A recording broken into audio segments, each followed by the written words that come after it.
नमस्कार, आप देख रहे हैं लाइव मिथिला में हूं कमलेंद्र झा। ये खबरों का सिलसिला शुरू करें और बात करें सबसे पहले बिहार में आज के दो महारैलियों की, जिस एक रैली में अमित शाह गरज रहे थे महागठबंधन पर और दूसरी रैली में महागठबंधन के नेता गरज रहे थे भारतीय जनता पार्टी पर। तो आइए शुरुआत करें इस खबर के सिलसिला का और सबसे पहले चले इन रैलियों में। केंद्रीय गृह मंत्री अमित शाह पश्चिम चंपारण के लौरिया पहुंचे, जहां उन्होंने एक सभा को संबोधित किया। अमित शाह ने अपने संबोधन की शुरुआत भारत माता की जय से किया। इसके बाद उन्होंने जमकर नीतीश कुमार पर जुबानी हमला बोला। अपने संबोधन में गृह मंत्री ने कहा कि मैं आज यहां आया हूं, सीधी बात करूंगा। आप सभी धूप में खड़े हैं। विधानसभा चुनाव में भारतीय जनता पार्टी सबसे बड़ी पार्टी बनी, फिर भी मोदी जी ने नीतीश कुमार को मुख्यमंत्री बनाया, लेकिन नीतीश बाबू को हर 3 साल में प्रधानमंत्री का सपना आता है। अमित शाह ने आगे कहा कि नीतीश कुमार जिस जंगल राज के खिलाफ लड़े, भाजपा के साथ सरकार बनाई, अब वे जंगल राज के प्रणेता की गोद में जा बैठे हैं। नीतीश के लिए भाजपा के दरवाजे अब सदैव के लिए बंद हो गए हैं। उन्होंने जनता से सवाल किया कि जंगल राज से मुक्ति चाहिए कि नहीं। 24 में मोदी जी को प्रधानमंत्री बनाना है। अमित शाह ने कहा कि बिहार में अपराध चरम पर है, कानून व्यवस्था ध्वस्त है, सरकार के खिलाफ बोलने वाले पत्रकारों की हत्या हो रही है, प्रदेश में बालू माफिया और शराब माफिया सक्रिय हैं, लेकिन नीतीश बाबू मौन धारण किए हुए हैं। नीतीश बाबू बहुत साल तक आराम गैराम कर लिए, अब भाजपा के लिए, आपके लिए भाजपा के दरवाजे हमेशा के लिए बंद कर दिए गए। हमारा वादा था कि हम नीतीश कुमार जी को मुख्यमंत्री बनाएंगे, हमने बनाया। मगर नीतीश बाबू भी ऐसे व्यक्ति है कि हर 3 साल में उनको प्रधानमंत्री का स्वप्न आता है। हर 3 साल में यहां एनडीए की सरकार बनाई, वो जंगल राज के प्रणेता लालू प्रसाद यादव की गोदी में बैठ गए और सत्ता के कारण कांग्रेस के सोनिया गांधी के चरणों में लेटे हैं। पूर्णिया के रंगभूमि मैदान में महागठबंधन की महारैली में बिहार के मुख्यमंत्री नीतीश कुमार ने कहा कि बिहार के विकास के लिए केंद्र ने कोई काम नहीं किया। भाजपा की तरफ से कोई काम देश हित में नहीं हो रहा है। बिहार को जितना मदद का भरोसा दिया गया वह आज तक नहीं मिला। 8 साल में केंद्र की ओर से मात्र 59 लाख करोड़ की राशि मिली है। पूर्णिया में एयरपोर्ट सबसे पहले बनना था, लेकिन नहीं बना। एयरपोर्ट के लिए जितनी जमीन मांगी गई हमने दिया। अमित शाह ने पूर्णिया में आकर कह दिया कि एयरपोर्ट चालू हो गया, लेकिन आज तक एयरपोर्ट चालू नहीं हो पाया। नीतीश कुमार ने कहा कि कांग्रेस अपना स्टैंड क्लियर करे, हम लोग एक साथ रहेंगे तो भाजपा को 2024 के चुनाव में 100 सीट भी नहीं मिल पाएगी। इस रैली में तेजस्वी यादव भी खूब गरजे। लालू यादव ने भी इस रैली को संबोधित किया। साथ ही महागठबंधन के अन्य कई नेताओं ने इस महारैली को संबोधित किया। बांका जिला के अमरपुर में इंग्लिश मोड़ शंभूगंज मुख्य मार्ग में रामपुर मोड़ के समीप शनिवार की सुबह एक ट्रक और ऑटो के बीच जबरदस्त भिड़ंत हो गई। इस हादसे में ऑटो चालक की घटनास्थल पर ही मौत हो गई, जबकि एक अन्य गंभीर रूप से जख्मी हो गए। मृतक ऑटो चालक धन्नीचक गांव का निवासी सिंटू यादव बताया जा रहा है। वहीं जख्मी व्यक्ति की पहचान अमरपुर बाजार के एक फूल दुकानदार के कर्मी सूरज कुमार के रूप में हुई। घायल का प्राथमिक उपचार रेफरल अस्पताल में किया गया, जिसके बाद बेहतर इलाज के लिए भागलपुर रेफर कर दिया गया है। बताया जा रहा है कि घायल युवक केंदुआर में एक शादी समारोह में फूल की सजावट कर ऑटो से वापस अमरपुर लौट रहा था। वैसे तो बिहार में कई कारनामे होते रहते हैं, लेकिन एक ताजा मामला भी अजीबोगरीब सामने आया है। बिहार शरीफ में बीते 17 साल से अपने भाई की जगह पर स्वास्थ्य विभाग में नौकरी कर रहे एक शख्स को गिरफ्तार कर लिया गया है। जांच में पता चला कि अपने भाई की जगह पर यह व्यक्ति नौकरी कर रहा था, जबकि भाई की काफ़ी समय पहले मौत हो चुकी है।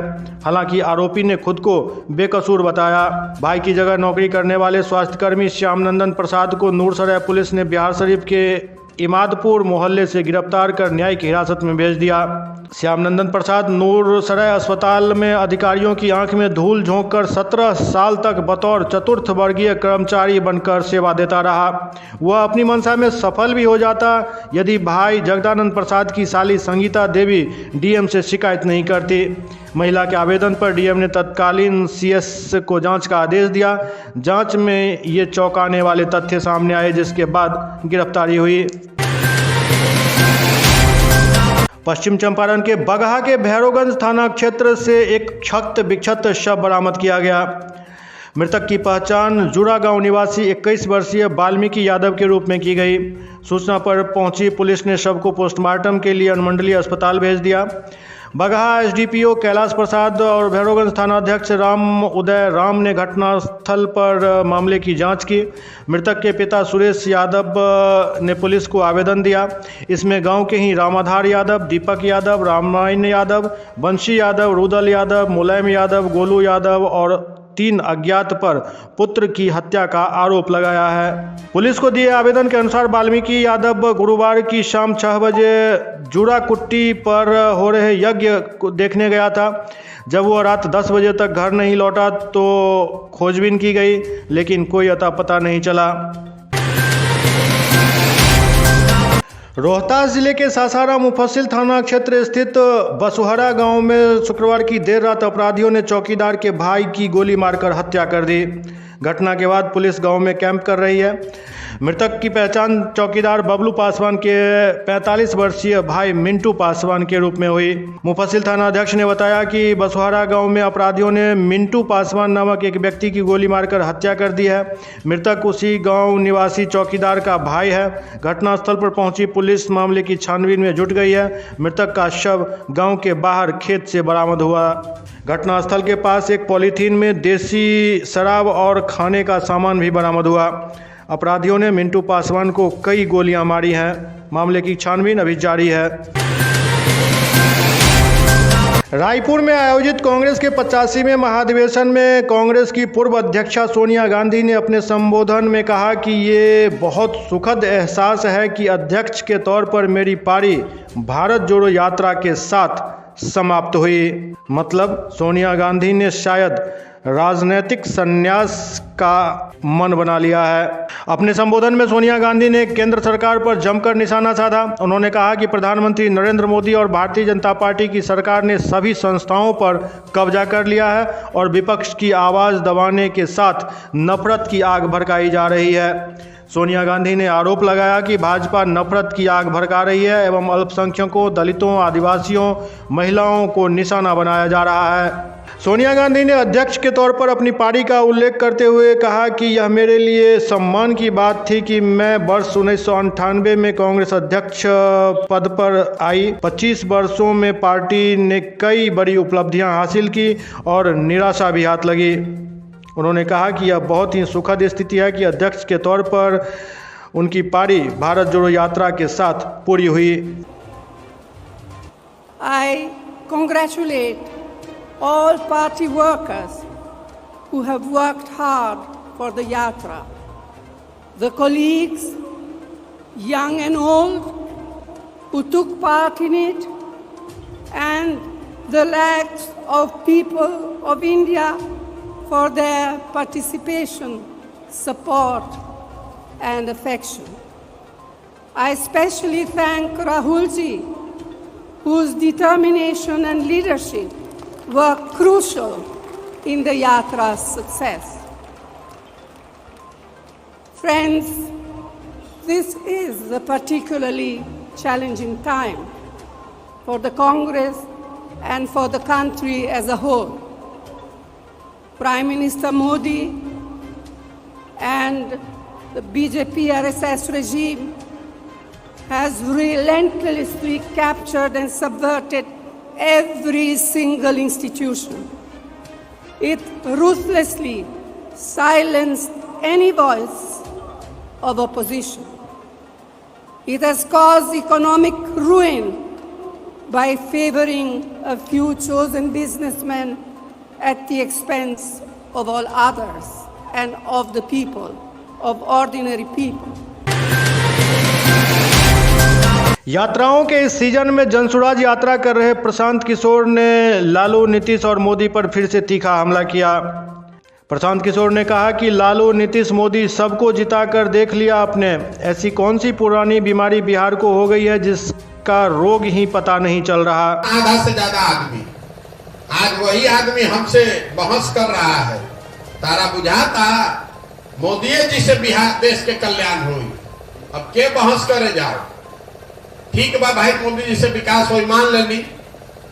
मोदी जी के आने से विकास हुआ कि नहीं छोड़ दीजिए, बहस में पड़ने का जरूरत नहीं। मोदी जी के आने से बिहार का फायदा हुआ कि नहीं इसको भी छोड़ दीजिए। यहाँ भाजपा का जितना वोटर है उसको खुली चुनौती दे रहे हैं। 9 वर्ष से मोदी जी प्रधानमंत्री बना, 9 वर्ष में मोदी जी ने अगर बिहार के विकास के लिए एक समीक्षा बैठक किया है, आप हमको उसका पेपर कटिंग दिखा दीजिए, हम कल से मोदी जी का झंडा लेकर चलने को तैयार हैं। प्रधानमंत्री मोदी पर कटाक्ष करते हुए प्रशांत किशोर ने कहा, जो मोदी जी को वोट दीजिएगा तो आपका बेटा मजदूरी करने सूरत नहीं जाएगा तो और कहां जाएगा। अपने पैर पर खड़ा किया जाए ताकि आपको मदद मांगना ही न पड़े। पदयात्रा इसलिए कर रहे हैं कि जिस सूबे में हम लोग रहते हैं, बिहार में 40-50 वर्ष पहले भी देश का सबसे गरीब और पिछड़ा राज्य था, और आज जो जवान था वो बूढ़ा हो गया, बच्चा जो था वो जवान हो गया। 50 वर्ष के बाद भी देश का सबसे गरीब, सबसे पिछड़ा, सबसे ज्यादा अशिक्षित, भुखमरी और बेरोजगारी वाला राज्य बिहार ही है। आज से 16वें प्रमंडलीय मीडिया कप क्रिकेट टूर्नामेंट का आगाज हुआ। ललित नारायण मिथिला विश्वविद्यालय के नागेंद्र झा स्टेडियम में आयोजित एक समारोह में इस टूर्नामेंट का उद्घाटन कामेश्वर सिंह दरभंगा संस्कृत विश्वविद्यालय के vice chancellor doctor Shashinath Jha ने किया। इस मौके पर दरभंगा की मेयर अंजुम आरा समेत कई वरिष्ठ लोग मौजूद थे। इस बार प्रमंडलीय मीडिया कप में 8 टीमें भाग ले रही हैं। 6 मार्च को final match Nagendra Jha stadium में खेला जाएगा। लाइव मिथिला के संग